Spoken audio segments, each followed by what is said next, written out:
হাড়িভাঙার রংপুর। জাগোবাহে কণ্ঠে সবাই। দর্শক খুব সহজেই অনুমান করতে পারছেন, চলে এসেছি উত্তরের কেন্দ্রবিন্দু রংপুরে। শুরু করছি সময় সংবাদের বিশেষ আয়োজন নির্বাচনে পথ চলা। আজকে এই রংপুরে আমরা চলে এসেছি। রংপুরে রয়েছে 6টি সংসদীয় আসন এবং আমরা এই মুহূর্তে অবস্থান করছি রংপুরের যেই গঙ্গাচড়া উপজেলা রয়েছে, গঙ্গাচড়া উপজেলার মহিপুর বাজারে। একেবারে তিস্তা নদী সংলগ্ন এই বাজারটি রয়েছে। বাজারে আমরা একটি চায়ের আড্ডায় চলে এসেছি। আমরা লক্ষ্য করছি এই চায়ের আড্ডায় নানা শ্রেণী পেশার মানুষকে আমরা লক্ষ্য করছি। একেবারে খেটে খাওয়া শ্রমজীবী মানুষ থেকে শুরু করে ব্যবসায়ী, বিভিন্ন পেশাজীবী যারা রয়েছেন তারাও কিন্তু রয়েছেন। আমরা অনেক তরুণ প্রজন্মকে এখানে লক্ষ্য করছি। তাদের ভোট ভাবনার কথা আমরা শুনতে চাই, জানতে চাই তারা আসলে সামনে যে নির্বাচন আসছে, ত্রয়োদশ জাতীয় সংসদ নির্বাচন, এই নির্বাচনে কেমন দেশ তারা চান, কেমন প্রার্থী তারা পেতে চান এবং তাদের ভাবনায় আসলে ভোটটা কেমন। আমরা বেশ কয়েকজন তরুণকে লক্ষ্য করছি। আমরা একটু কথা বলতে চাই পেছনের দিকে। আপনি কি এবার নতুন ভোটার হয়েছেন? আসসালামু আলাইকুম। আমি এবারের নতুন প্রজন্মের ভোটার। আমার প্রতিজ্ঞা হচ্ছে আমি এবার এমন একটি দেশ চাই যে দেশে দুর্নীতি, ঘুষ, চাঁদাবাজি, সন্ত্রাসমুক্ত দেশ। এবং বিগত সালে আমি দেখেছি যে ফ্যাসিস্ট দেশ, এখানে অনেক রাজনীতিক বিন্দু আছে, অনেক নেতৃবৃন্দ আছে।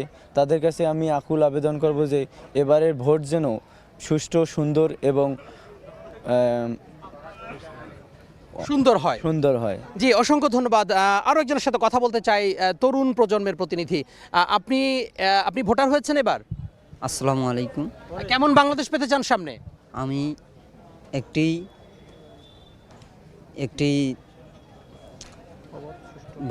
ভোট দিবেন সামনে নির্বাচনে? জি, কেমন লাগছে এই যে প্রথম ভোট দিবেন আপনি? ভালো লাগছে।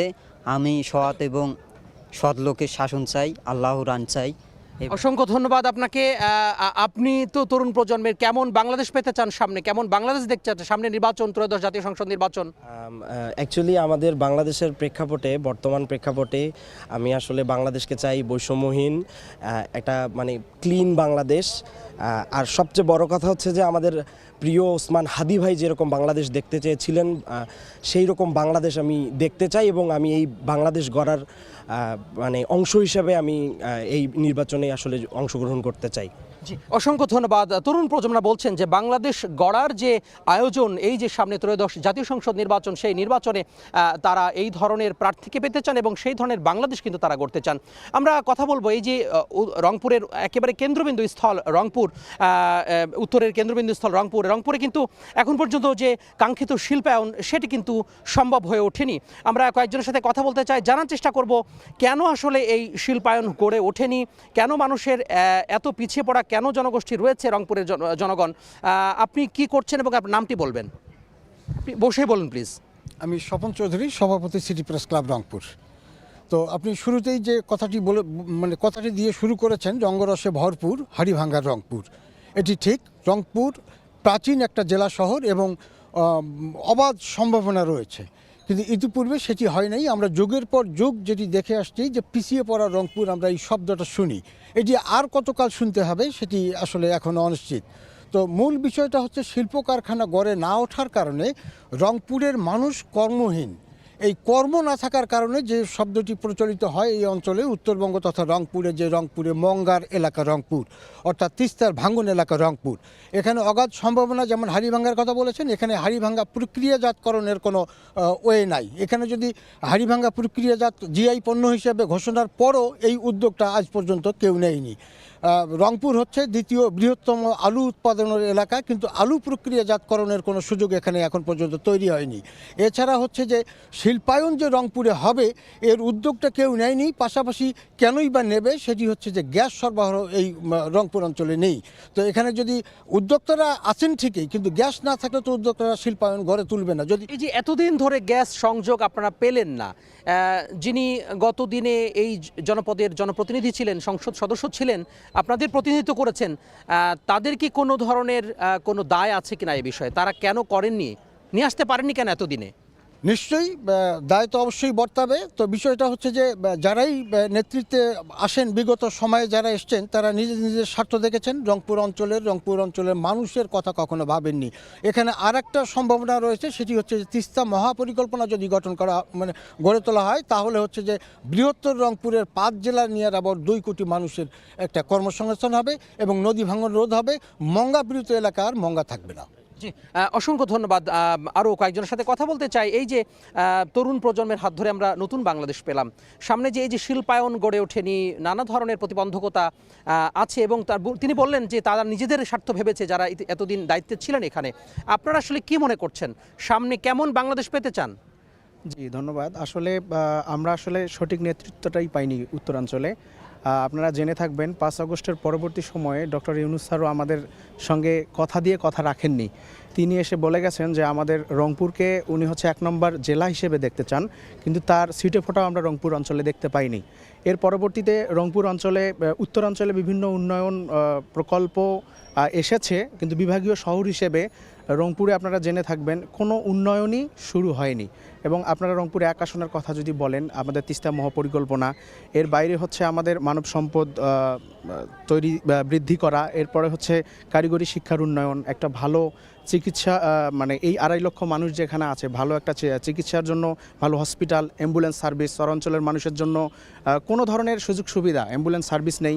মানে এরপরে নিত্য প্রয়োজনীয় জিনিসের ব্যাপারে যদি বলেন, আমাদের কৃষকরা যে পণ্য উৎপাদন করে সেটার হচ্ছে সঠিক ন্যায্য মূল্য এটা তারা পায় না। তো ওভারঅল আমরা আসলে শুরু থেকেই প্রাচীন শহরের কথা বলা হচ্ছে, আমরা শুরু থেকেই আসলে বৈষম্যের শিকার, এবং এইটা আমরা চাই তরুণ নেতৃত্বের মধ্য দিয়ে আমরা এটাকে রুখে দিতে চাই। জি, অসংখ্য ধন্যবাদ। এই যে সংকট, নানা সংকটের কথা উঠে আসছে এই পিছিয়ে পড়া জনগোষ্ঠী বলা হচ্ছে, সেই সংকট সামনের দিনে যারা নেতৃত্বে আসবেন তারা নিশ্চয়ই এই বিষয়গুলো তারা বলবেন কথা। এই যে নানা ধরনের শিল্পাঞ্চল গড়ে ওঠেনি, নানা ধরনের যে কথাগুলো আসছে, এই বিষয়গুলো কিভাবে সংকট সমাধান করা যায়? আপনার নাম কি, আপনি কি করছেন বলবেন? বিসমিল্লাহির রহমানির রহিম। আমি ইঞ্জিনিয়ার এস.এম. আসিফুল ইসলাম। বর্তমান আমি একজন খামারি। আমাদের রংপুরের আসলে সর্বকথা বাংলাদেশের নির্বাচন হচ্ছে, আলহামদুলিল্লাহ আমরা খুব খুশি। এবং রংপুরে, বিশেষ করে রংপুর 3 আসনে যেহেতু আমি এটুকু বলতে চাই, আমাদের একজন যোগ্য নেতৃত্ব চাই। যখন যোগ্য নেতা থাকবে, আমার মনে হয় সকল সমস্যার সমাধান হবে। বেসিক্যালি রংপুরে আমার দৃষ্টিভঙ্গি থেকে যেটা বলতে চাচ্ছি যে দেখেন, দেশে এখন গ্যাসের সংকট, তাই আমরা অতি দ্রুত যে রংপুরে গ্যাস পাবো, শিল্প কারখানা গড়ে ফেলবো, এমন কিছু হবে না।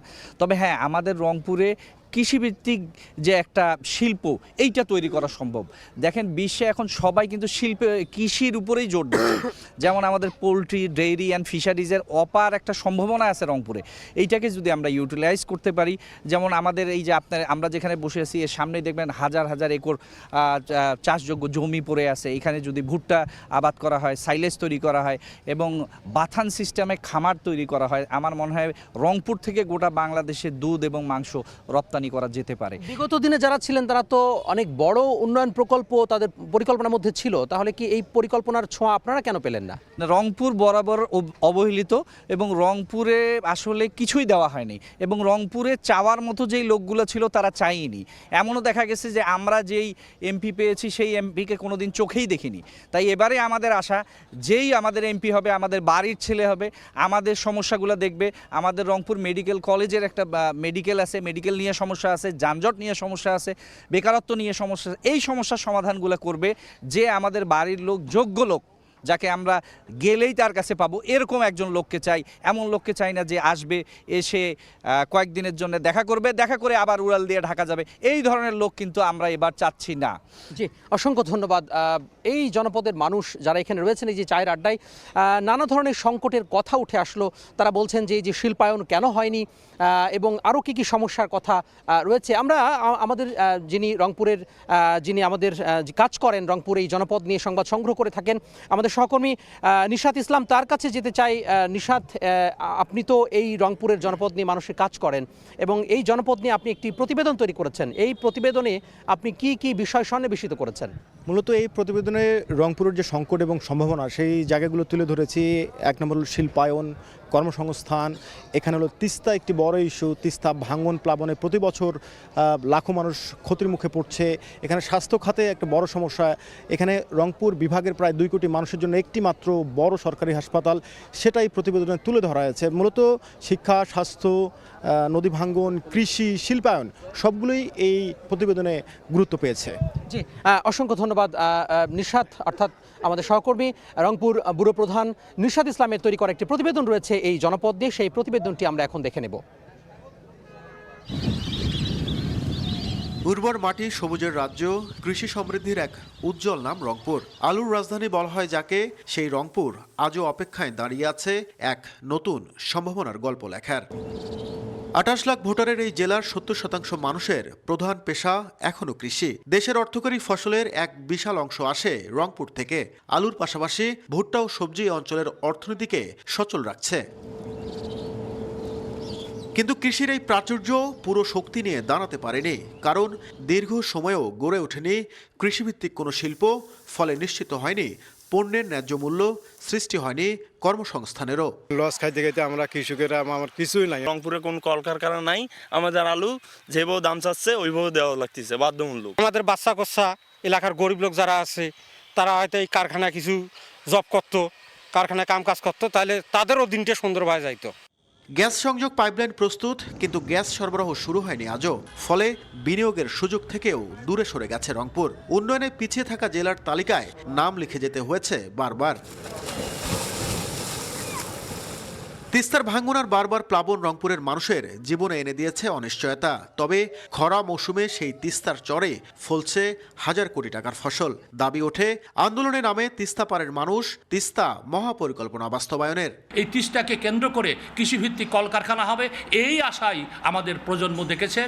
বরাদ্দ বৈষম্যের শিকার রংপুর বহুদিন ধরেই সম অধিকার, সম উন্নয়নের দাবিতে আন্দোলন চলছে, কিন্তু বাস্তবায়ন হয়নি বড় কোনো পরিকল্পনা। রংপুর অপেক্ষায় এক নতুন ভোরের।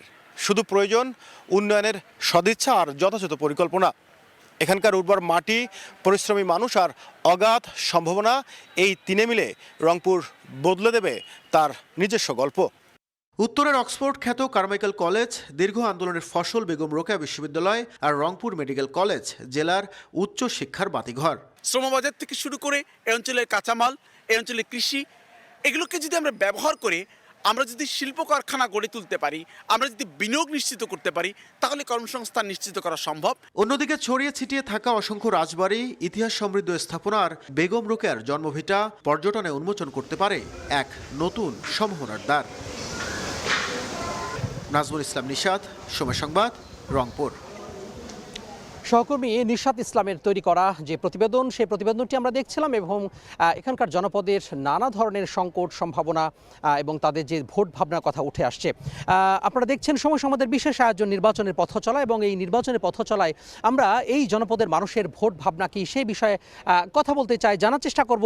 এখানে অনেক মানুষ বসে আছেন, নানা শ্রেণী পেশার মানুষ বসে আছেন, তাদের কাছে জানতে চাইবো এই যে সামনে নির্বাচন, এই নির্বাচন নিয়ে আপনাদের ভাবনা কি? দীর্ঘদিন পরে আপনারা ভোট দেবেন, আপনাদের জনপ্রতিনিধি নির্বাচিত করবেন, আপনারা কি ভাবছেন এই ভোট নিয়ে? জি, এটা আমরা ভাবতেছি যে প্রথমত 54 বছরে আমাদের এই গঙ্গাচড়া তথা রংপুর 1 আসনের আমাদের ভাগ্যের উন্নয়ন হয়নি, শুধু নিজের আখের গোছাইতে তারা ব্যস্ত ছিল। বিশেষ করে বলবো তরুণ প্রজন্ম, আমি বিশেষ করে আমার মতো যারা আছে, আমি এখন পর্যন্ত ভোট দিতে পারিনি। তো আমাদের এখান থেকে যেটা প্রথম চাওয়া থাকবে, আমার ব্যক্তিগত থেকে, ওপিনিয়ন্স থেকে, দুইটা বিষয়। একটা হচ্ছে যে আমাদের যে তিস্তা পাশেই যে আমরা যে আছি, এখানেই তিস্তা, যে এখানে যদি খনন করা হয়, এখানে কাজ করানো হয়, বন্যার সময় দেখা যায় অনেকগুলো জমি প্লাবিত হয়ে যায়, যা আমাদের কৃষক যে এখানে ক্ষতিগ্রস্ত হয়ে যায়। আবার দেখা যায় খরার সময় বালুর চর অর্থাৎ চরময় হয়ে যায়, কিছু অংশ সেখানে হয়তো বা কৃষকরা আবাদ করতে পারেন, কিন্তু এখানে যদি খনন করা হয় এদের উপকৃত হবে। এটা প্রথম 1 নম্বর চাওয়া থাকবে আমাদের আগামী যিনি নির্বাচিত হবেন, আগামী সংসদ নির্বাচনে যিনি নির্বাচিত হবেন। দ্বিতীয় হচ্ছে আমরা লক্ষ্য করি যে সকালবেলা কিছু মানুষ অর্থাৎ শত শত বল্লভুল হবে হাজার মানুষ সাইকেল নিয়ে রংপুরের দিকে আমাদের যায়। এই যে বেকার যুবকরা সেখানে দুবেলা ভাতের জন্য, কিছু খাওয়ার জন্য তারা রংপুর শহরে চলে যায়। এই যে যদি আমাদের এরকম ব্যক্তিকে আমাদের চাওয়া, যারা আগামীতে যুবকদেরকে নিয়ে এখানে গঙ্গাচড়ার মানুষ তথা রংপুর 1 আসন নিয়ে যারা চিন্তা করবেন, এরকম মানুষকে আমরা চাই, যিনি কোনো বৈষম্য রাখবেন না, যিনি সঠিকভাবে কাজগুলো করবেন, এরকম মানুষের আমাদের চাওয়া। জি, অসংখ্য ধন্যবাদ। এই যে বলা হচ্ছে যে তিস্তার সংকট তো রয়েছে, পাশাপাশি আর কি কি সমস্যা আপনি মনে করছেন যে সামনে যিনি নির্বাচিত হয়ে আসবেন তার প্রথম পদক্ষেপ কি থাকতে পারে? জি ধন্যবাদ। আপনারা ইতিমধ্যেই আমাদের অধিকাংশ মানুষজনই বলেছে যে এখানে সবচেয়ে প্রধান এবং বড় চাওয়াটি হচ্ছে তিস্তা মহাপরিকল্পনা। আমরা মনে করি তিস্তা মহাপরিকল্পনাটি বাস্তবায়ন হয়ে গেলে এই এলাকার জন্য অনেক কিছুই সমাধান হয়ে যাবে। এই তিস্তাটা আমাদের জন্য একটা বড় সমস্যা, পাশাপাশি এখানে শিক্ষার সমস্যা আছে, স্বাস্থ্য সমস্যা আছে। আপনারা চলাঞ্চলের বিশেষ করে মানুষজনের জন্য আপনারা যদি যান বা আপনারা হয়তো বা গেছেন সেখানে জানতে পারবেন যে তাদের বিশেষ করে স্বাস্থ্য সেবা তাদের একদম নাগালের বাইরে, এবং সেখানে আসলে শিক্ষা প্রতিষ্ঠান একেবারেই নগণ্য, এবং বেকারত্ব যে বিষয়টা আসছে, আমাদের এই অঞ্চলের মানুষ আসলে দেশের বাইরেও খুব কম, রেমিটেন্স যোদ্ধার সংখ্যাটাও তুলনামূলক কম। আমরা মনে করি এই জায়গাগুলোতে যদি যিনি নির্বাচিত হয়ে আসবেন এই জায়গাগুলোতে যদি তিনি ফোকাস করেন এবং এই শিক্ষা ব্যবস্থা, তারপরে স্বাস্থ্য এবং এই বেকারত্ব দূরীকরণ এগুলোর দিকে যদি ফোকাস করেন, এবং যে আপনি যে কথাটি বলতেছিলেন যে শিল্প কলকারখানা, আমরা যদি তিস্তা মহাপরিকল্পনা বাস্তবায়ন করতে পারি, শিল্প কলকারখানা গড়ে তুলতে পারি, তাহলে এই গঙ্গাচড়া তথা রংপুর এক আসনের মানুষের আমরা মনে করি যে ভাগ্যের পরিবর্তন হবে। পুরো রংপুরে একটা কার্যকর রংপুর হিসেবে গঠন করা যাবে। তিস্তা নিয়ে এই অঞ্চলের মানুষের দীর্ঘদিনের চাওয়া রয়েছে, এবং এই তিস্তা কিন্তু সব মানুষই একই কথা বলছেন যে তিস্তা সংকট। আমরা কথা বলতে চাই আরও একজনের সাথে। এই যে তিস্তার কথা বলা হচ্ছে বারবার করে, এই তিস্তার সংকট আসলে কাটছে না কেন? এর সমাধানটা কি? দীর্ঘদিনের মানুষের চাওয়া, আপনাদের এই অঞ্চলের মানুষের চাওয়া। হ্যাঁ, তিস্তা এখন শুধুমাত্র রংপুরের না, বাংলাদেশের একটা জাতীয় আন্দোলনের রূপ নিচ্ছে তিস্তা আন্দোলন, যে আমাদের তিস্তা মহাপরিকল্পনা বাস্তবায়ন দরকার। এটা আজকে না, দীর্ঘদিন যাবত আমি বলি তিস্তা বাঁচাও নদী বাঁচাও সংগ্রাম পরিষদ 2015 সাল থেকে এই দাবিটি করে আসছে যে তিস্তাকে একটা পরিকল্পনার মধ্য দিয়ে নিয়ে এসে বিচ্ছিন্নভাবে কিছু বাদ দিয়ে বা কিছু কাজ করে কিন্তু তিস্তার সমাধান করা সম্ভব না। এই জন্য আমরা এই দাবিটা তুলি, সেই দাবির প্রেক্ষিতে তিস্তা মহাপরিকল্পনা এই নামটি আমরা পেয়েছি। কিন্তু এটি যে কোনো কারণে, অনেকেই বলতেছি ভূ রাজনৈতিক কারণে, বিভিন্ন কারণে এই তিস্তা মহাপরিকল্পনা আটকে আছে। এখানে স্পষ্ট কথা যে তিস্তা মহাপরিকল্পনা আর পানি সমস্যা কিন্তু এক না, কেউ কারোর বিকল্প না। তাহলে তিস্তা মহাপরিকল্পনা অর্থাৎ তিস্তা নদী খনন এটা একটা সমস্যা। এটা তিস্তা মহাপরিকল্পনা তো আমাদের দেশের একটি পরিকল্পনার অংশ, এবং পানির অংশ তো শুধু আমাদের দেশের বিষয় না। তো এই পানির অংশের ব্যাপারটা আপনি কিভাবে সমাধান, আপনারা কি ভাবছেন? এই দুটো একসাথে গুলে ফেলা যাবে না। অনেকে গুলে ফেলে মানে তিস্তার আন্দোলন মানেই মনে করছে ভারত থেকে পানি আনা। সেটা তো আমাদের জাতীয় দাবি, এটা তো আমাদের অধিকার, এটা আমরা চাই। পাশাপাশি আমরা যে নদী ভাঙ্গনের শিকার, আমরা যে তিস্তাপাড়ের মানুষ আজকে অবহেলিত, তিস্তাপাড়ের মানুষ আজকে নিঃস্ব, এই জায়গা থেকে বের করার জন্য আমরা তিস্তা মহাপরিকল্পনা বাস্তবায়ন চাই। তিস্তা মহাপরিকল্পনা হলো বর্ষা মৌসুম থেকে যে সমস্যা, সেই সমস্যার সমাধান, আর পানি সমস্যা হলো খরা মৌসুমের সমস্যা। আচ্ছা, দুই রকমের। আর আপনি যে প্রশ্নটি করলেন সেটি হচ্ছে কিভাবে, কেন এটি হচ্ছে না, এর সমাধানটা কি? আমরা তিস্তা বাঁচাও নদী বাঁচাও সংগ্রাম পরিষদ স্পষ্টভাবে বলছি যে ভূ রাজনৈতিক চাপে না থেকে আমরা নিজস্ব অর্থনৈতিক কাজটি পদ্মা সেতুর মতো করতে চাই। গত সরকারে আমরা দেখেছি 1 মিলিয়ন অর্থাৎ 8,000-8,500 কোটি টাকার দরকার, যেটি 5 বছরের পরিকল্পনা ছিল। 5 বছরে এটি বাংলাদেশে আমরা যেহেতু 8টি জেলার মধ্যে সর্বনিম্ন তলানিতে আছি, এই তলানি জেলায় আমাদের যদি বিশেষ বরাদ্দ হয় সাংবিধানিক নিয়ম অনুসারে এই বৈষম্য দূর করার জন্য, তাহলে এটাকে প্রতি বছর 5 বছর অর্থাৎ 2,000 কোটি টাকা করে হলেই বছরে কিন্তু এই কাজটি করা সম্ভব। কেন মানুষের দিকে তাকাবো? এরপরে আমরা কত দেখিয়েছি, আমরা বলেছি আপনারা তিস্তা বন্ড চালু করেন, আমরা বিদেশকে সুদ দেব না, আমরা সুদ আমাদের টাকা আমরা আমাদের জনগণকে দিতে চাই। যারা এখানে বিনিয়োগ করবে তিস্তা বন্ড কিনে, সেই তিস্তা বন্ডের মধ্যে সেই সুদের টাকা দেশে থাকলো, আমাদের কাজটাও হলো। তো এই জন্য আমরা তিস্তা বন্ড চালু করে নিজস্ব অর্থায়নে করা। তবে আরেকটি কথা এখানে আমি যুক্ত করি, আমরা এটাও আমাদের জনগণ বলছে, তিস্তা বন্ড বলছে বা বাংলাদেশের মানুষ বলছে যে যার হাল হাতিয়ার ভালো, অর্থাৎ যারা কারিগর ভালো, তাদের দিয়ে কাজটা করতে, কোনো চোর বাটপাত দিয়ে, কোনো কবিরাজি দিয়ে তিস্তা মহাপরিকল্পনা বাস্তবায়ন আমরা মেনে নেব। তবে নিজস্ব অর্থনীতি করা হোক, এটা আমরা চাই। অসংখ্য ধন্যবাদ আপনাকে। তিস্তা নিয়ে কথা শুনছিলাম। আমরা আবারও আমার সহকর্মী নিশাত ইসলামের কাছে যেতে চাই, যিনি এই অঞ্চলের মানুষের নিয়ে দীর্ঘদিন ধরে কাজ করছেন, অর্থাৎ সংবাদ সংগ্রহ করছেন। নিশাত, বারবার করে তিস্তার কথা উঠে আসছে, কর্মসংস্থানের কথা, শিল্পায়নের কথা উঠে আসছে। কেন আসলে তিস্তার সংকটটা কোথায়, বাধাটা কোথায়? তিস্তা আমরা দীর্ঘ সময় ধরে দেখছি যে ভূরাজনৈতিক দ্বৈরথ আমরা দেখছি। এখানে হলো যে অন্তর্বর্তী সরকারের সময়ও তিস্তা মহাপরিকল্পনা বাস্তবায়নের এক ধরনের উদ্যোগ নেওয়া হলো, পরে আমরা দেখলাম সেটি আসলে কাগজে কলমে এক ধরনের উদ্যোগ। আমরা তিস্তা নিয়ে বারংবার প্রতিবেদন করেছি, প্রতি বছর প্রায় 1 লাখ কোটি টাকার ক্ষতির মুখে পড়ছে তিস্তা অববাহিকার মানুষ। এখানে মানুষ বাস্তুচ্যুত হচ্ছে, প্রতি বছর ফসলি জমি ক্ষতিগ্রস্ত হচ্ছে, ফলে এই অঞ্চলের মানুষের একটি দীর্ঘ সময়ের দাবি। তবে স্থানীয়রা যেটি বলছেন যে তিস্তা মহাপরিকল্পনার নিজস্ব অর্থায়নে হলেও আগামীতে যে সরকার আসবে তারা যেন সেটি উদ্যোগ নেন, তাহলে এই অঞ্চলের যে 2 কোটি মানুষ প্রত্যক্ষ এবং পরোক্ষভাবে ক্ষতির শিকার হচ্ছেন সেই জায়গাটা আসলে ক্ষতি কমানো সম্ভব। এই অঞ্চলে মহাপরিকল্পনা বাস্তবায়ন হলে স্যাটেলাইট টাউন গড়ে উঠবে, কর্মসংস্থানের সুযোগ তৈরি হবে এবং একই সাথে যোগাযোগ ব্যবস্থার যে উন্নয়ন, এর ফলে যে আমরা যে বলছি পিছিয়ে পড়া অঞ্চল, সেই পিছিয়ে পড়া অঞ্চলের তকমা কিন্তু রংপুর অঞ্চল আর হয়ে থাকবে না এবং মূল স্রোতের সাথে এটি যুক্ত হবে, এমনটাই প্রত্যাশা যারা দীর্ঘ সময় ধরে তিস্তা নিয়ে আন্দোলন করছেন এবং আমরা যারা কাজ করতে গিয়ে আমাদেরও এই অনুমোদনটি আমরা লক্ষ্য করেছি। জি, আপনাকে ধন্যবাদ। তিস্তা নিয়ে কথা শুনছিলাম আমরা। উত্তরের যে কেন্দ্রবিন্দু জনপদ রংপুর মানুষের নানা ধরনের চাওয়া পাওয়ার গল্প, সংকট সম্ভাবনার গল্প, এই যে নির্বাচনের পথচলা অনুষ্ঠানে আমরা তুলে ধরার চেষ্টা করছি।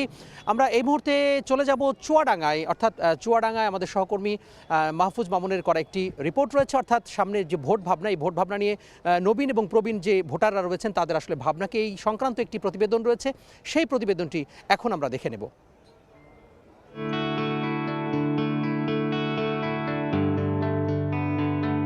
আগামীতে যে নির্বাচন হবে সেই নির্বাচনটা যেন অবশ্যই খুব সুষ্ঠু এবং সুন্দর একটা নির্বাচন হয়। গত যে নির্বাচনগুলো হয়ে গেছে, জাতীয় সংসদ নির্বাচনে যারা শাসক হয়ে এসেছিলেন, যে শাসন ব্যবস্থা চলেছে, তাদের থেকেও অন্তত আগামী দিন যেন ভালো একটা শাসন ব্যবস্থা আমাদের দেশে আসে।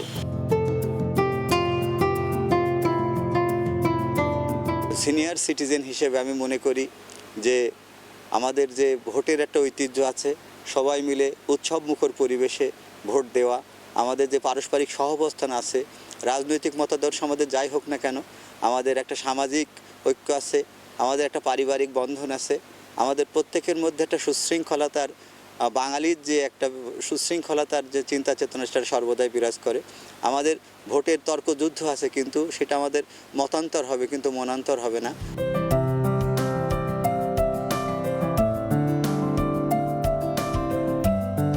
আমরা চাই যে একটা সুন্দর বাংলাদেশ, সমৃদ্ধ বাংলাদেশ, সেই বাংলাদেশে আসলে থাকবে যেখানে মানুষের নিরাপত্তা থাকবে। আমাদের যারা প্রার্থী আছে তাদের কাছে আমরা আমাদের তরুণ ভোটারদের পক্ষ থেকে আমরা অনুরোধ জানাবো যে এই যে আমাদের শিক্ষা ব্যবস্থাটা, যে আমরা ছাত্র আছি, এই শিক্ষা ব্যবস্থাটা যাতে বহির্বিশ্বে যেভাবে চলমান আছে তাদের সাথেই তাল মিলে আমরা চলতে পারি।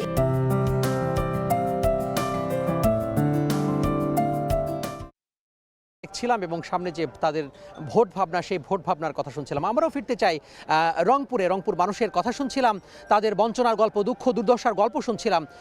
আমরা একটু জানতে চাই, এই যে নানা ধরনের শিল্পায়ন, তিস্তা সংকট, বিভিন্ন বিষয় নিয়ে উঠে আসলো, কর্মসংস্থান নিয়ে আমরা একটু শুনতে চাই। এই অঞ্চলের মানুষ অনেকে বলেছেন যে কর্মসংস্থানের অভাব।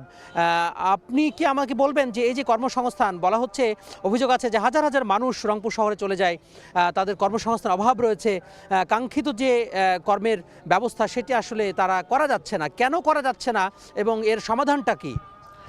এখানকার লোকজন শুধু রংপুর শহরে যায় তা তো নয়, সারা বাংলাদেশের ঢাকা শহর, কুমিল্লা, সিলেট সব জায়গায় দেখবেন রংপুরে মানুষ রিক্সা চালায় অথবা কোনো মিল ফ্যাক্টরিতে কাজ করে, লেবারের কাজ করে।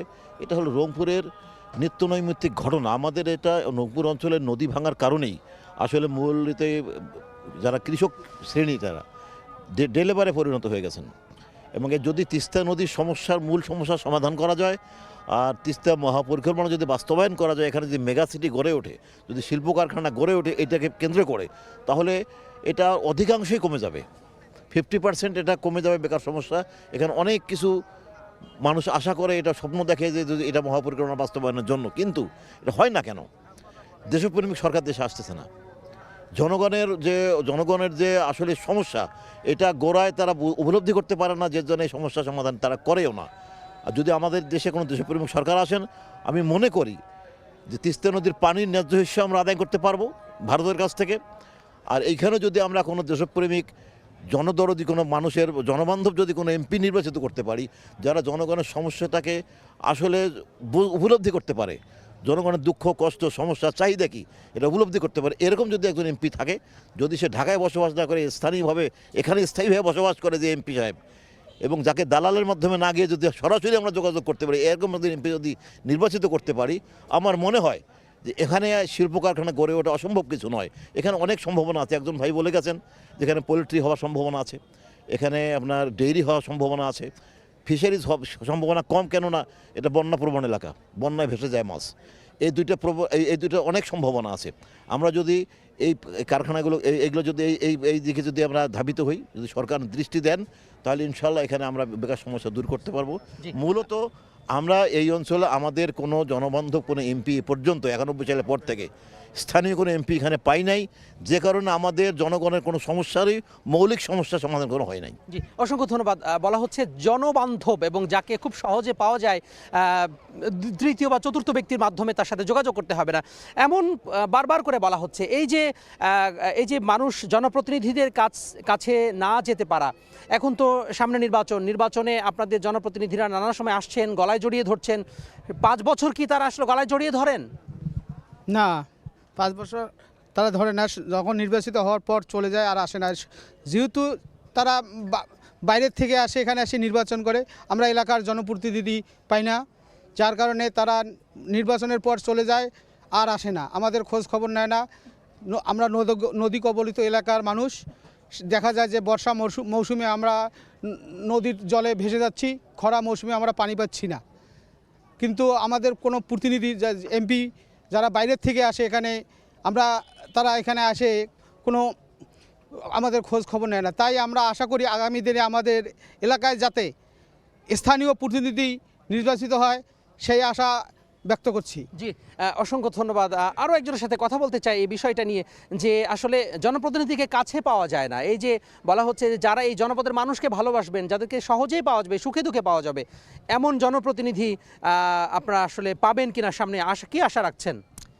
আমরা আশা রাখি সামনের দিনে আমরা যদি ভালো প্রার্থী খুঁজে আমরা নিজের মতো করে নিজের ভোটটা যেন নিজের মানে পছন্দ মতো আমরা ভোটটা দিতে পারি, তাহলে হয়তো বা সামনের দিনে আমরা একটা ভালো প্রার্থী পেতে পারি এবং তারা হবেন জনপ্রতিনিধি, জনগণের কথা বুঝবে, মানুষের কথা বুঝবে, জনগণের পাশে যে দাঁড়াবে। আসলে ইতিপূর্বে দেখা গেছে আসলে ভোট নেওয়ার জন্য অনেকেই এসে, কিন্তু ভোট যখন শেষ হয় আসলেই এটা আসলে কথাটা বলাটা দুঃখজনক। আমাদের নদী কবলিত এলাকা, এখানে আমাদের যখন একটা প্রতিনিধিকে পাওয়ার দরকার তখন কিন্তু আমরা পাই না।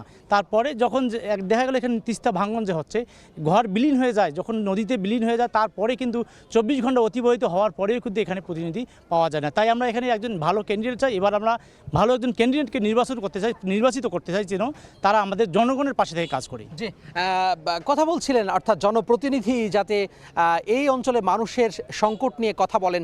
আমরা আরও বেশ কয়েকজনের সাথে কথা বলতে চাই এবং জানার চেষ্টা করব, এই যে বলা হচ্ছে যে কর্মসংস্থানের অভাব, মানুষ কাজ পাচ্ছে না, ঢাকা সহ বিভিন্ন জেলায় বলা হয় যে রংপুরের মানুষ, খেটে খাওয়া শ্রমজীবী মানুষ, তারা ওখানে গিয়ে কাজ করছেন, এই অঞ্চলে তারা কাজ পাচ্ছেন না কেন? এই কি পদক্ষেপ নেওয়া দরকার সামনে যে নতুন সরকার আসবে?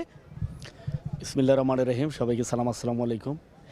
আমাদের এইখানে প্রধান যে সমস্যা, আমাদের সমস্যার মূল কারণ হলো আমাদের নদী।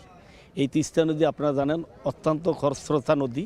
এই খরস্রোতা নদী হওয়ার কারণে দেখা যায় যে অল্প একটু জায়গা দিয়ে সব সময় পানি চলাচল করে, কিন্তু ব্যাপার হলো বন্যার সময় এটা খনন সঠিকভাবে না হওয়ার কারণে, গভীর না হওয়ার কারণে অনেক বিস্তৃত এলাকা আর কি দখল করে রেখেছে।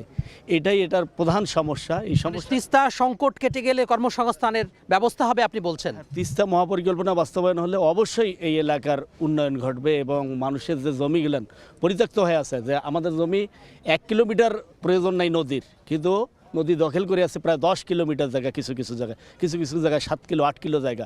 এই যে জায়গাগুলো বাইর হবে, আমরা মনে করি এই জায়গাগুলো যদি পার্মানেন্টভাবে বাইর হয়, তাহলে অবশ্যই এই এলাকার মানুষ বিভিন্ন ধরনের ফসলাবাদ এবং শিল্প কলকারখানা গড়ে তুলে অবশ্যই এই বেকারত্ব দূরীকরণ সম্ভব হবে। এই যে দখল করে আছে নদীর জমি, এটি আসলে কেন?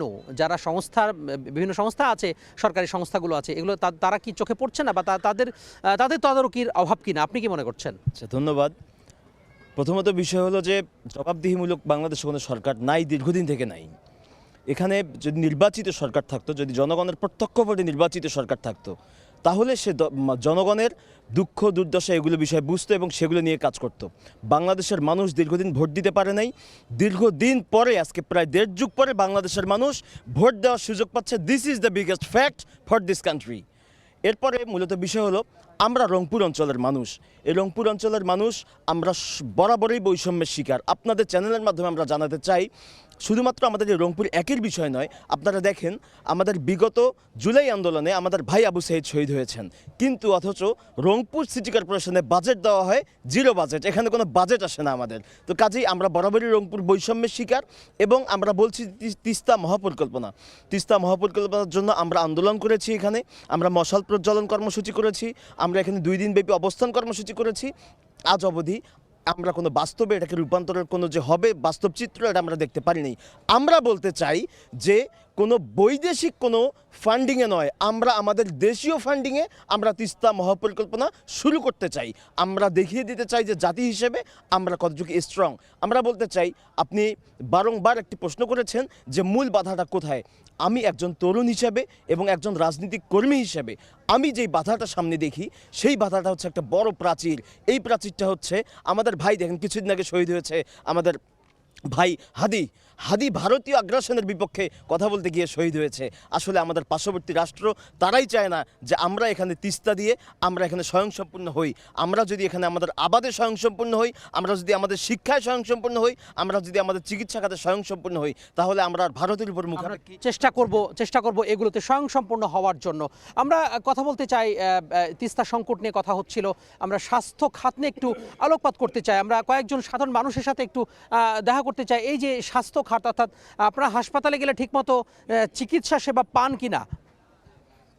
স্যার, আমরা আমাদের যোগাযোগ ব্যবস্থা না থাকায় আমরা তো তেমন একটা স্বাস্থ্য সেবা পাই না। যোগাযোগ ব্যবস্থা না থাকার কারণে আপনারা পাচ্ছেন না। আমি একটু পেছনের দিকে যেতে চাই।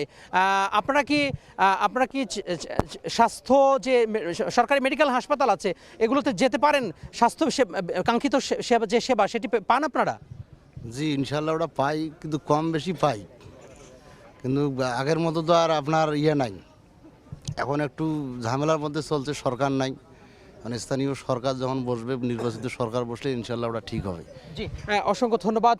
এই যে বলা হচ্ছে যে স্বাস্থ্য খাতের কথা আমরা শুনতে চাই অঞ্চলের মানুষের, এবং বলা হচ্ছে যে তারা সরকারি হাসপাতালে গেলে, অর্থাৎ এই যে যোগাযোগ ব্যবস্থার অবকাঠামোর কারণে, কিন্তু যোগাযোগ ব্যবস্থার কারণে তারা অনেক সময় তারা এই যে সেই সেবা তারা পান না। এখানে আমার হাতের ডানে বেশ কয়েকজন বসে আছেন, তাদের সাথে একটু কথা বলার চেষ্টা করব, জানার চেষ্টা করব যে স্বাস্থ্য খাতের আসলে কি অবস্থা, এই অঞ্চলের মানুষের স্বাস্থ্য খাতের কি পরিস্থিতি। আপনার নাম কি এবং আপনি কি করছেন? আমি ডাক্তার রায়ান তাকিম, আমি একজন চিকিৎসক হিসেবে কর্মরত রয়েছি রংপুর সামরিক হাসপাতালে। আমরা একজন চিকিৎসককে পেয়ে গেছি। আপনি যদি স্বাস্থ্য খাত, এই অঞ্চলের মানুষের স্বাস্থ্য খাত নিয়ে বলেন, তাহলে সংকটগুলো কি আছে? একটা অঞ্চলের মানুষের জীবনযাত্রার মান উন্নয়নের ক্ষেত্রে স্বাস্থ্য খাতটা খুবই গুরুত্বপূর্ণ। আমরা অলরেডি শুনেছি যারা আলোচনা করেছে বিভিন্ন বিষয়ে তারা চেয়েছে, যেমন কৃষি, শিল্পায়ন, তার পাশাপাশি চিকিৎসা সেক্টরটা অনেক বেশি গুরুত্বপূর্ণ। তো বরাবরই রংপুর অঞ্চল আগের মতো এখনও পিছিয়ে, আগেও ছিল পিছিয়ে এই ক্ষেত্রে। তো এগুলোর একটা উন্নয়ন দরকার। যেমন আমি মনে করি যে একটা ভালো চিকিৎসা ব্যবস্থা দিতে গেলে বিশেষজ্ঞ চিকিৎসক খুব প্রয়োজন, যেটা রংপুর অঞ্চলে আগে থেকেই খুবই অপ্রতুল। তো আরও যেটা গুরুত্বপূর্ণ বিষয় সেটা হচ্ছে যে হাসপাতালে পর্যাপ্ত ওষুধের অভাব। আমাদের প্রত্যেকটি নাগরিকের অধিকার রয়েছে সুস্বাস্থ্য পাওয়ার জন্য। তো সেক্ষেত্রে ওষুধ খুব গুরুত্বপূর্ণ, কিন্তু ওষুধ যদি না থাকে পর্যাপ্ত, রাত্রেবেলা একটা রোগী আসছে জরুরি একটা অসুখ নিয়ে, জরুরি বিভাগে ভর্তি, তো সে ওই মুহূর্তে ওই ওষুধ কোথায় পাবে? যদি হাসপাতাল থেকে সেই একদম প্রাথমিক পর্যায়ে যে চিকিৎসা দেওয়ার যে ব্যবস্থাপনা, সেই ওষুধগুলো যদি না থাকে, তো এগুলো আমি মনে করি খুব দ্রুত এগুলো ব্যবস্থা রাখা উচিত। এছাড়াও আমি মনে করি যে গ্রামগঞ্জে এই রেফারেল ব্যবস্থা ভালো হওয়া উচিত, যাতে করে অপচিকিৎসা না হয়, এবং যারা নতুন চিকিৎসক রয়েছেন এবং ইন্টার্ন চিকিৎসক, তাদের পর্যাপ্ত ভাতার ব্যবস্থাপনা, তাদের নিরাপদ আশ্রয়স্থল এবং তাদের যে প্রশিক্ষণ, এগুলো আরও বাড়ানো উচিত। এছাড়াও আমি আরেকটা বিষয় মনে করি যে রোগী পরিবহনের ক্ষেত্রে রংপুর অঞ্চলে যে ব্যবস্থাপনা সেগুলো খুবই অপ্রতুল, এবং যানজটের একটি বড় সমস্যা রংপুরবাসী আছে বহুদিন থেকে। তো যানজট যদি নিরসন না হয় এবং রোগী যদি সময় মতো হাসপাতালে পৌঁছাতে না পারে, সেক্ষেত্রে কিন্তু ডাক্তার কিছু করতে পারে না। তো আমি মনে করি যে এই আসন্ন নির্বাচনে বাকি সব মানুষের জীবনযাত্রার মান উন্নয়নের যে বিষয়গুলো রয়েছে সেগুলোর পাশাপাশি চিকিৎসা সেবায় বিশেষ গুরুত্ব দেওয়া উচিত। এটা আমি মনে করি। ধন্যবাদ। চিকিৎসা অর্থাৎ স্বাস্থ্য খাত নিয়ে কথা বলছিলাম এই অঞ্চলের একজন চিকিৎসকের কাছ থেকে, এবং তিনি জানাচ্ছিলেন এখানকার যে নানা ধরনের সংকট, সেই সংকটের কথা তিনি তুলে ধরছিলেন। আমরা একটু কৃষি খাত নিয়ে আলোচনা করতে চাই। আপনারা জানেন দর্শক যে রংপুর অঞ্চলে প্রায় বলা হয় যে এটি আসলে সবজি উৎপাদনে কিন্তু সারা বাংলাদেশে কিন্তু এখানকার সবজি আসলে চলে যাচ্ছে। এই যে নানা ধরনের যে প্রতিবন্ধকতা আছে কৃষিতে, এই কৃষি উপকরণ, সারের দাম সব মিলিয়ে আপনাদের আসলে এগুলো খুব সহজীকরণ আরও কিভাবে করা যায়? আপনাদের কি কি সংকট আছে এই খাতে? একটু ভিন্নভাবে বলি যে গণ অভ্যুত্থানের মধ্যে দিয়ে দেশের মানুষের মধ্যে বৈষম্যহীন এবং গণতান্ত্রিক বাংলাদেশ প্রতিষ্ঠার যে আকাঙ্ক্ষা মূর্ত হয়েছিল, গত 16 মাসে সেটা অনেকটাই ম্লান হয়েছে। আমরা আশাবাদী হতে চাই যে আগামী দিনে যে নির্বাচিত সংসদ গণমানুষের সেই আকাঙ্ক্ষাকে ধারণ করতে সক্ষম হবে। এখন আমরা দেখছি যে এই নির্বাচনকে কেন্দ্র করে শিল্পপতি, আমলা, কালো টাকার মালিক যারা, তারা বিভিন্ন বড় রাজনৈতিক দলের টিকিট নিয়ে নির্বাচিত হওয়ার জন্য মরিয়া হয়ে উঠেছে। সেই জায়গায় আমরা মনে করি যে আসলে এখানে যে উন্নয়ন বরাদ্দ, এই উন্নয়ন বরাদ্দকে কেন্দ্র করে যে লুটপাট, সেই লুটপাটের মোহে কিন্তু এখানে আজকে আমরা দেখছি যে জনপ্রতিনিধি হওয়ার জন্য যে অসুস্থ প্রতিযোগিতা, সেই জায়গায় আমরা মনে করি যে আসলে এখানে আইন, একজন নির্বাচিত সংসদ সদস্য মানে তিনি হচ্ছেন আইন প্রণেতা। জনগণের স্বার্থে তিনি যে পরিপূরক যে আইন, সেই আইন যেমন প্রণয়ন করবে, অন্যদিকে বিগত দিনের যে কালাকানুন সেটি বাতিল করবে। এখন আপনি কৃষি প্রসঙ্গে যেটি বললেন যে দেখুন যে দেশ স্বাধীনের 54 বছর অতিক্রান্ত হয়েছে, বৃহত্তর রংপুর অঞ্চল থেকে অনেকেই গণপ্রতিনিধি হিসেবে নির্বাচিত হয়েছে, কিন্তু আসলে এই অঞ্চলে বিশেষ করে আমরা যদি বলি যে রংপুর হচ্ছে একটা কৃষি প্রধান অঞ্চল, কিন্তু এই অঞ্চলে আসলে কৃষির যে কাঙ্ক্ষিত উন্নয়ন সেটি কিন্তু হয়নি।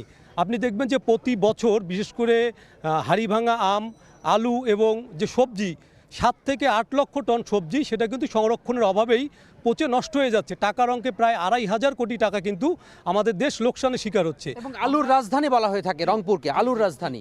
আমরা দীর্ঘদিন থেকে যেটি দাবি করছি যে এখানে সবজি সংরক্ষণের জন্য এখানে রাষ্ট্রীয় উদ্যোগে হিমাগার গড়ে তুলতে হবে এবং সবজি প্রক্রিয়াজাত কেন্দ্র গড়ে তুলতে হবে। আজকে প্রতি বছর আমরা দেখছি যে কৃষক কিন্তু ফসলের যে ন্যায্য মূল্য, সেই ন্যায্য মূল্য থেকে বঞ্চিত। একদিকে কৃষক যখন উৎপাদন করে তখন কিন্তু সুলভ মূল্যে সার, ডিজেল, কীটনাশক পায় না, আবার যখন উৎপাদিত ফসল বিক্রি করতে গিয়ে কিন্তু বাজারে দাম পায় না। আপনি দেখবেন যে এই অঞ্চলের কৃষকরা রাস্তায় আলু ফেলে দিয়ে প্রতিবাদ করছে, ধান ফেলে দিয়ে প্রতিবাদ করছে।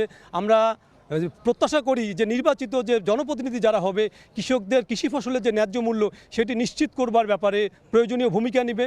এবং আপনি দেখবেন যে গত কয়েকদিন আগে একটা জরিপে উঠে এসেছে যে বৃহত্তর রংপুর বিভাগ হচ্ছে দেশের দারিদ্র্যপীড়িত অঞ্চলগুলোর মধ্যে হচ্ছে দ্বিতীয় বৃহত্তম। এই অঞ্চল কিন্তু বরাবরই যে উন্নয়ন বৈষম্যের শিকার। সেই জায়গা থেকে আমরা মনে করি যে আসলে এখানকার মানুষের কর্মসংস্থানের জন্য এখানে কৃষিভিত্তিক যে শিল্প কলকারখানা গড়ে তুলতে হবে। আপনি দেখবেন যে আমাদের এখানে দুটি মাত্র ভারী শিল্প, একটা হচ্ছে রংপুর সুগার মিল এবং শ্যামপুর সুগার মিল, সে দুটিকে কিন্তু বন্ধ করা হয়েছে।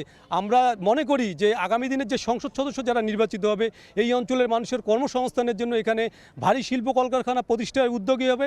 সেই সাথে আমাদের রংপুর অঞ্চলে বিশেষ করে যে শ্যামা সুন্দরী খাল রয়েছে, সেই শ্যামা সুন্দরী খাল কিন্তু রংপুরের মানুষের জন্য আশীর্বাদ হতে পারত, কিন্তু সেটি কিন্তু দুর্ভোগের কারণে পরিণত হয়েছে। আমরা চাই যে এই শ্যামা সুন্দরী খাল খনন করা হোক, রংপুরকে দৃষ্টিনন্দন একটি নগরী হিসেবে গড়ে তোলা হোক। সেই সাথে যেটি বলতে চাই যে আমাদের রংপুরের যে রংপুর মেডিকেল কলেজ এবং রংপুর সদর হাসপাতাল রয়েছে, এই সদর হাসপাতালে কিন্তু সাধারণ মানুষের কোনো চিকিৎসা নেই, অথচ ব্যাঙের ছাতার মতো এখানে ক্লিনিক, হসপিটাল, ডায়াগনস্টিক সেন্টার গড়ে উঠেছে। আমরা মনে করি যে এখানে টাকা যার শিক্ষা তার, টাকা যার চিকিৎসা তার, এই যে নীতির ভিত্তিতে আমাদের দেশটা পরিচালিত হচ্ছে, সাধারণ মানুষ এখানে চিকিৎসা পাবে, সেজন্য এখানে সরকারি উদ্যোগে হাসপাতাল গড়ে তুলতে হবে। সাধারণ মানুষের যে চিকিৎসা, সেই চিকিৎসা নিশ্চিত করতে হবে। পাশাপাশি এখানে সরকারি উদ্যোগে স্কুল এবং মাধ্যমিক কলেজ প্রতিষ্ঠা করতে হবে, যেখানে সাধারণ মানুষের সন্তানরা লেখাপড়া করতে পারে। আমরা আগামী দিনে যারা সংসদ সদস্য নির্বাচিত হবে তাদের কাছে এটি যেমন প্রত্যাশা করি, পাশাপাশি আজকে যারা নির্বাচনে কালো টাকার ব্যবহার করছে কিংবা ধর্মকে হাতিয়ার হিসেবে কাজে লাগাচ্ছে, আমরা জনগণকে বলতে চাই যে তাদের সম্পর্কে সজাগ থাকতে হবে। সত্যিকার অর্থে জনপ্রতিনিধি নির্বাচন করতে হবে যারা আসলে গণমানুষের পক্ষে আগামী দিনে কাজ করবে। ধন্যবাদ। অসংখ্য ধন্যবাদ। অনেক কথা উঠে আসছে, অর্থাৎ রংপুরে যে সংকট রয়েছে সেই সংকটের কথা, নারী পুরুষ নির্বিশেষে এই যে উন্নয়ন, অর্থাৎ আমরা কয়েকজন নারী সদস্যকে আমরা এখানে লক্ষ্য করছি, দেখছি নারীদের বাদ দিয়ে কিন্তু উন্নয়ন সম্ভব নয়। সেক্ষেত্রে আমরা নারীদের সাথেও কথা বলতে চাই। এই যে বলা হচ্ছে যে নারীদের বাদ দিয়ে কিন্তু উন্নয়ন নয়, আপনারা সামাজিক নিরাপত্তার ক্ষেত্রে কোনো ঘাটতি আছে কিনা আপনার এই অঞ্চলে, কর্মজীবী নারী বা নারীর কর্মসংস্থানে কোনো ঘাটতি আছে কিনা, কি বলবেন?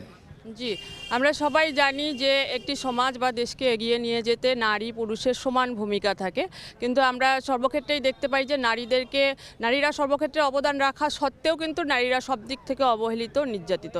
আমরা যেমন আমাদের রংপুর অঞ্চলেই যদি দেখি, আমাদের যারা কৃষি শ্রমিক নারীরা আছে তাদেরকে কিন্তু ন্যায্য মজুরি থেকে বঞ্চিত করা হয় বরাবরই।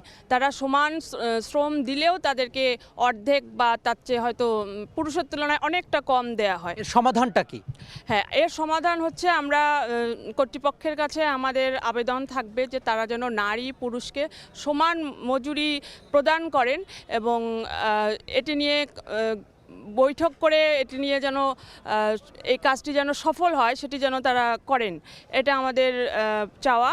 আরেকটি প্রধান কথা হচ্ছে যে আমাদের নারী শ্রমিকরা এই যে কর্মে যেতে ভয় পায়, এটির প্রধান কারণ হচ্ছে যে এই নিরাপত্তার যে অভাব, আমাদের যে সামাজিক নিরাপত্তা সেটি বর্তমান সময়ে আরও ভয়ঙ্করভাবে বিস্তার লাভ করেছে। আমাদের নারীরা এখন ঘর থেকে বাহিরে যেতেই ভয় পায়, এত বেশি বাহিরে গেলেই এত বেশি যৌন হেনস্থার যৌন নির্যাতনের শিকার হতে হয় যে নারীরা আমাদের দিন দিন আরও বেশি কর্মবিমুখ হয়ে পড়ছে।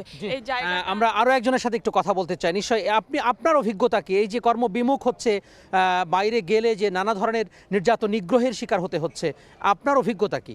জি, আমার অভিজ্ঞতা হচ্ছে নারীরা যে বাইরে যাচ্ছে এটা যে শিকার বৈষম্য হচ্ছে, এটা বাস্তবে আমি দেখেছি যে আমরা যখন মাঠে যাই অনেক পুরুষ আমাদেরকে নির্যাতন করার জন্য হেয়পূর্ণ করে।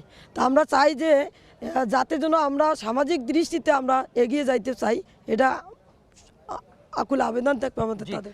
অসংখ্য ধন্যবাদ।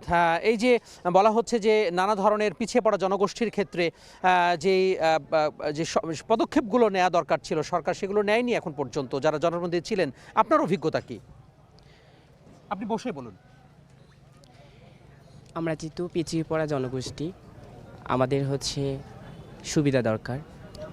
আমরা কিন্তু মৌলিক অধিকার থেকে বঞ্চিত, অবহেলিত এবং বৈষম্য শিকার। যে দেশে একটা নারী একটা ছেলে নিরাপদ নয়, সেখানে আমরা তৃতীয় লিঙ্গের মানুষ, আমাদেরকে নিয়ে কথা বলার সংসদে কোনো মানুষ নেই। আপনারা কি চান ছোট্ট করে যদি বলতেন?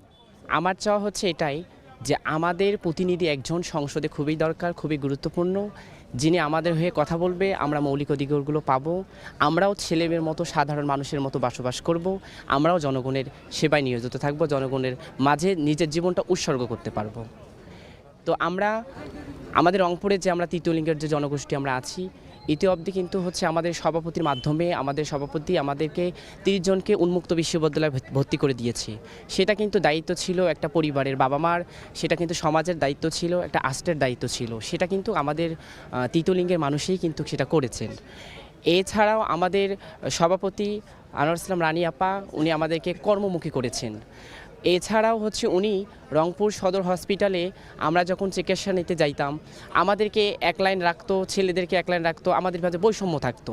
আসলে ডাক্তারকে যদি একটা বলি, ওরা হচ্ছে হেয়পূর্ণ করে ভিন্ন চোখে দেখে। আসলে আমার যে রোগটা এটা বোঝার চেষ্টা করে না, খটখট করে কি লিখে দিল আর কি হলো, মানে এটা পরিষ্কারভাবে বোঝা যায় না।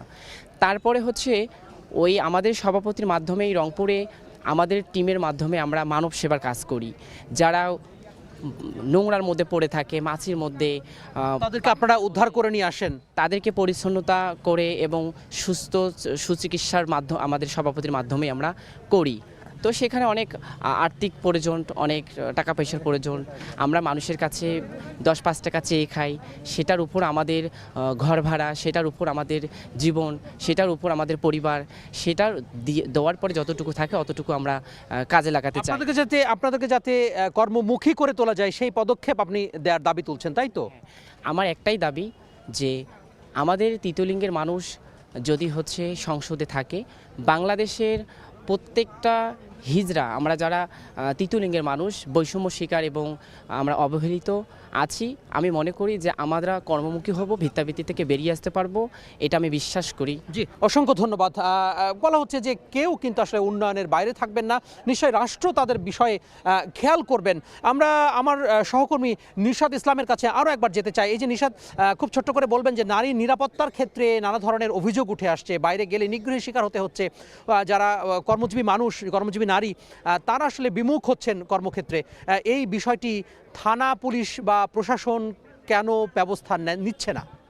আমরা আসলে বিভিন্ন সময় নারী নিরাপত্তা সহ যে সার্বিক যে নিরাপত্তা সেটা নিয়ে আমরা কাজ করতে গিয়ে দেখেছি যে 5 আগস্টের পরে কিছুটা হলো পুলিশ ইনঅ্যাক্টিভ এবং একই সাথে আমরা যে দেখছি বিট পুলিশিং যে কার্যক্রম আমরা দেখছি বিভিন্ন ধরনের পুলিশ ফাঁড়িগুলো ছিল সেগুলো অচল হয়ে গেছে, সেগুলো হলো চালু করা হয়নি এবং একসময় যে বিট পুলিশিং কার্যক্রম, কমিউনিটি পুলিশিং কার্যক্রম, সেই কার্যক্রমগুলো যদি সচল করা যায় তাহলে যে নিরাপত্তাহীনতার কথা বলা হচ্ছে, নারীর যে নিপীড়নের কথা বলা হচ্ছে, সেই জায়গাগুলো থেকে বের হয়ে আসা সম্ভব। আমার মনে হয় যে এই জায়গাগুলোতে যদি গুরুত্ব দেওয়া হয়, বিট পুলিশিং কার্যক্রম এবং বিভিন্ন যে পুলিশি টহল রাতের বেলা এবং একই সাথে দিনের বেলা যখন শিশুরা বাচ্চারা স্কুলে যাচ্ছেন, কলেজে যাচ্ছেন, সেই সময়টাতে যদি পুলিশিং কার্যক্রমটি বাড়ানো যায় তাহলে হয়তো যে নির্যাতন নিপীড়নের কথা বলা হচ্ছে সেটি অনেকাংশে কমে আসবে। জি, অসংখ্য ধন্যবাদ। নিশ্চয়ই রাষ্ট্র সে ব্যাপারে ব্যবস্থা নেবেন।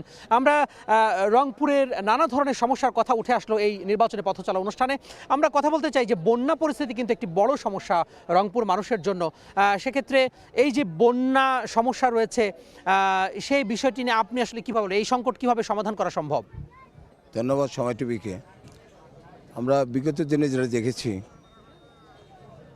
দেশ স্বাধীন 54 বছর, এই 54 বছরে দেখেছি যখন যে সরকারে এসেছে এখানে যারা প্রতিনিধি হয়েছে ম্যাক্সিমাম ছিল এরা বাইরের লোক, যার জন্য এই এলাকায় বন্যা বলেন, তিস্তা ভাঙন বলেন, শিল্প কলকারখানা বলেন, বেকার সমস্যা বলেন, তারা কখনোই নিজেদের নিয়ে সবসময় তারা সাধারণ মানুষকে নিয়ে ভাবে নাই, তাদের আখের গোছার জন্য তারা চিন্তা ভাবনা করছে।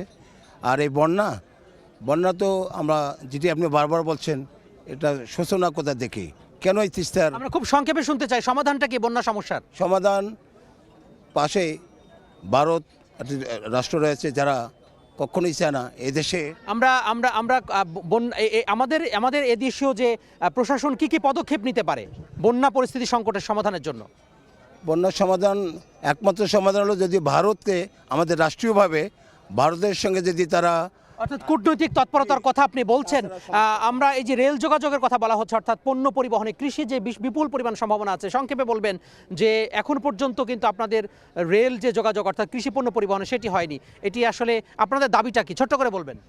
আমাদের দেশের যে বর্তমান যোগাযোগ ব্যবস্থা তাতে রংপুর থেকে অন্য অন্য ডিস্ট্রিক্টে যোগাযোগ ব্যবস্থা একেবারে অনুন্নত।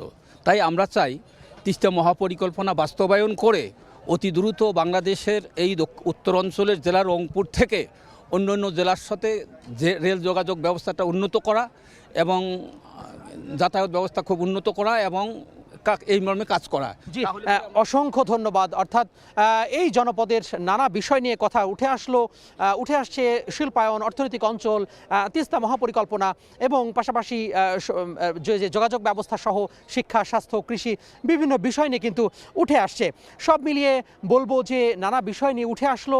অর্থাৎ আপনারা দেখছেন যে সময় সংবাদের নির্বাচনী পথ চলা অনুষ্ঠান, এই পথ চলা অনুষ্ঠানে আমরা চেষ্টা করলাম এই অঞ্চলে মানুষের নানা ধরনের সংকট সম্ভাবনার কথা উঠে নিয়ে আসার জন্য। নিশ্চয়ই সামনে যে জনপ্রতিনিধি হয়ে আসবেন তিনি এই বিষয়গুলো সমস্যা সমাধানের চেষ্টা করবেন বলে এখানকার মানুষ আসলে আশায় বুক বাঁধছেন। এই ছিল আজকের রংপুর অঞ্চলের ভোট ভাবনার কথা, অর্থাৎ রংপুর অঞ্চলের মানুষের এই জনপদের কথা। আমরা আগামীকাল থাকবো আর উত্তরের আরও একটি জেলা পঞ্চগড়ের ভাবনার কথা নিয়ে, পঞ্চগড়ের মানুষের যে ভোট ভাবনা, পঞ্চগড়ের মানুষের দুঃখ দুর্দশার কথা শুনবো। দেখা হচ্ছে আগামীকালকে পঞ্চগড়ে। সে পর্যন্ত ভালো থাকুন, সুস্থ থাকুন, সঙ্গে থাকুন সময়ের।